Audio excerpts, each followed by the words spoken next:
Logan پر کت کرنے پتہ ون رضا خانی 1% یہ 1% رضا خانی یہ اعتقاد آج تو نبی یاری کر آج تو نبی امتی حال بوچھند بوزر لیکن یہ آج کا عقیدہ نہیں ہے صحابہ کے زمانے سے عقیدہ چلا رہا بکواس کرنی بھی ایک وجہ رضا خانی دستگیر صاحب کیا ایماندار زواندو دستگیر صاحب کیا محبوب العالم کیا شیخ العالم کیا زواندو یم چھا ایماندار مگر روبے دپن تو چھو یم تی مددگار یل روب نے تو یم چھو مددگار اگر اس میں یم مددگار سمجھوک مدد منگو یہ کچھ شرک یم کن بنوائی یم کن تھا اس مددگار یہ کچھ شرک یہ کچھ شرک یوس یہدس متس انکار کر تم کر آیات قرآنس انکار وَاعْبُدُوا اللَّهَ وَلَا تُشْرِكُوا بِهِ شَيْئًا اور عبادت کرو اللہ کی اور اس کے ساتھ کسی کو شریک نہ ٹھہراؤ پہلی چیز ہی توحید ہے اچھا یہاں پہ یہ نہیں آیا کہ اللہ کو مانو اللہ کو ماننا کافی نہیں ہے اللہ کی ماننا بھی ضروری ہے اللہ کو تو پوری پاکستانی قوم مان رہی ہے اللہ کی کتنے لوگ مان رہے ہیں تو یہ وَاعْبُدُوا عبادت کرنی ہے اس کی صرف اس کو ماننا نہیں ہے اس کی ماننا اور عبادت کا مطلب ہے ٹوٹل اوبیڈینس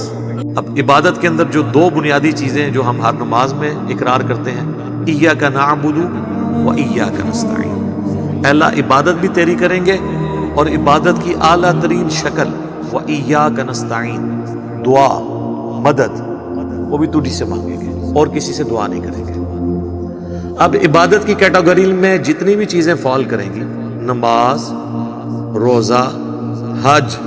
زکوٰۃ نظر نیاز جو بھی عبادت کی کیٹیگری میں چیزیں فال کرتی ہیں وہ سب کی سب خالصتاً اللہ کے لیے ہوگی یہ ہے ایاک نعبد اور ایاک نستعین بھی اسی میں شامل ہے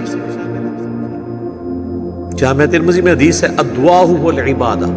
دعا ہی تو عبادت ہے اور پھر نبی الاسلام نے اس کے ساتھ سورۃ المؤمن جسے سورہ غافر کہتے ہیں اس کی آیت نمبر 60 تلاوت کی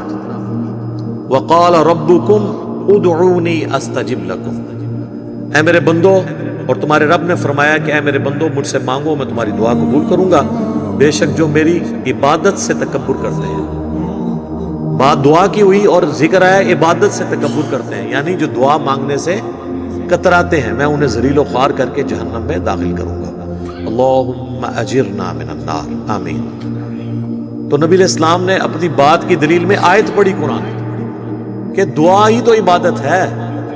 اب اللہ کو پتا تھا سب سے زیادہ شرک ہونا ہی دعا میں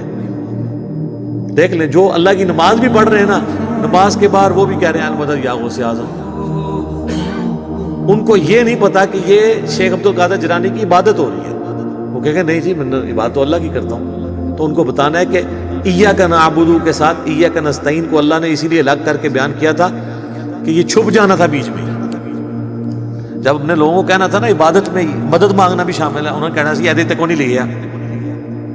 تو جس چیز میں شرک ہونا تھا اللہ نے اس کو الگ سے بیچ میں ذکر کر دیا وَإِيَّاكَ نَسْتَعِينُ عبادت بھی تیری کرتے ہیں اور عبادت کی اعلیٰ ترین شکل دعا بھی تجھی سے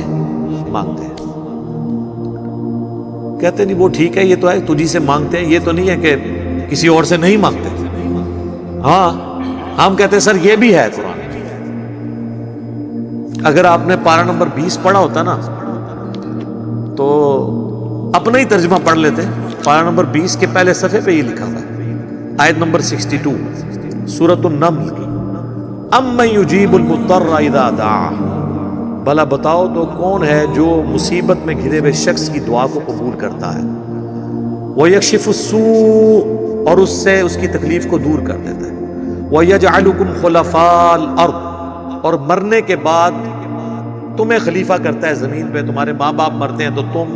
تم مرو گے تمہاری اولاد وہ خود اکیلا تو زندہ ہے تم نسل در نسل زمین پہ جو آباد ہو یہ میں نے تمہیں آباد کیا ہے اِلَٰهٌ مَعَ اللَّهِ کیا اللہ کے ساتھ کوئی اور بھی الہ ہے قَلِيلًا مَا تَذَكَّرُونَ لیکن بہت کم لوگ ہی ہیں جو نصیحت حاصل کرتے ہیں یہاں اللہ نے کہا مصیبت اور پریشانی میں گھرے ہوئے شخص کی دعا کو کون قبول کرتا ہے؟ تو اللہ نے واضح بتا دیا کہ جو کوئی یہ عقیدہ رکھتا ہے نا کہ کوئی اور دعا قبول کر سکتا ہے، وہ ہے الہ مع اللہ، کیا اللہ کے ساتھ اور بھی کوئی الہ ہے جو تم نے ٹھہرایا ہوا ہے؟ تو یہ جھگڑا نہیں ہے کہ مولا علی رضی اللہ تعالیٰ عنہ وعلیہ السلام وہ مشکل کشا کسی کے ہو سکتے ہیں یا نہیں، یہ بات کی بات ہے۔ پہلی بات یہ کہ وہ ہوں بھی تب بھی انہیں پکار نہیں سکتے۔ بارش کون برساتا ہے؟ اللہ۔ ڈیوٹی کس کی ہے؟ فرشتوں کی۔ تو بارش فرشتوں سے مانگیں یا اللہ سے؟ تو بس جن کی ڈیوٹیاں بھی لگی ہیں نا ان سے مانگنا بھی شرک ہے۔ تو جس کی لگی نہیں ہوئی، اگر یہ کہتے ہیں لگی ہوئی ہے، ہم کہتے ہیں ٹھیک ہے، to cut the story short for the sake of argument, مان لیتے ہیں وقتی طور پر کہ لگی ڈیوٹی، لیکن پکاریں گے تو پھر بھی اللہ کو۔ اینڈ رزلٹ تو یہی ہے، اللہ کی مرضی فرشتوں کے ذریعے مدد کرے، جس طرح حضرت عیسیٰ علیہ السلام کی وَأَيَّدْنَاهُ بِرُوحِ الْقُدُسِ، ہم نے عیسیٰ کی مدد کی تھی روح قدس کے ذریعے۔ حضرت حسان کی مدد کی، بخاری مسلم میں حدیث ہے، اللہ روح قدس کے ذریعے حسان کی مدد کر۔ اس کے اشعار کافروں پر تینوں سے زیادہ سخت ہے، وہ نبی الاسلام کی طرف سے جواب دیتے تھے کافر اپنی شاعری کے ذریعے۔ لیکن اصل بنیادی بات لوگوں کو یہی بتانی ہے کہ نماز اللہ کی پڑھنی ہے اور دعا بھی اللہ سے مانگنی ہے، باقی ساری چیزیں چھوٹی ہیں۔ 11ویں بہت چھوٹی چیز ہے، کیونکہ 11ویں دینے والے کیا کہتے ہیں؟ اللہ کے نام کی ہے عبد القادر جیلانی کو ثواب پہنچانے کے لیے۔ یہ بہت چھوٹا مسئلہ ہے۔ بڑا مسئلہ یہ ہے کہ غیر اللہ کے نام کی بات،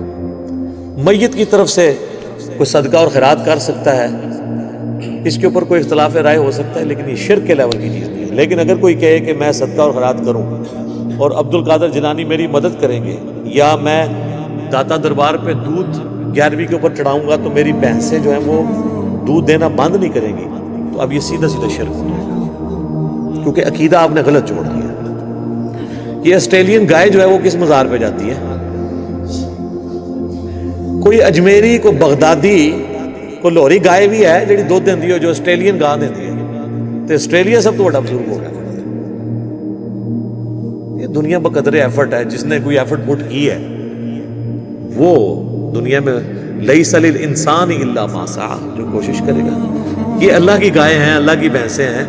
اور اللہ نے انسان کو عقل دی ہے کہ صحیح طریقے سے خوراک اور پرورش کی جائے، اور باقی جو سائنٹیفک فیکٹس اللہ تعالیٰ نے انسانوں کو بتائے ہیں اس کے ذریعے انسان نے ترقی کر لی ہے۔ اس میں تو بزرگوں کو تو کوئی لینا دینا ہی نہیں ہے۔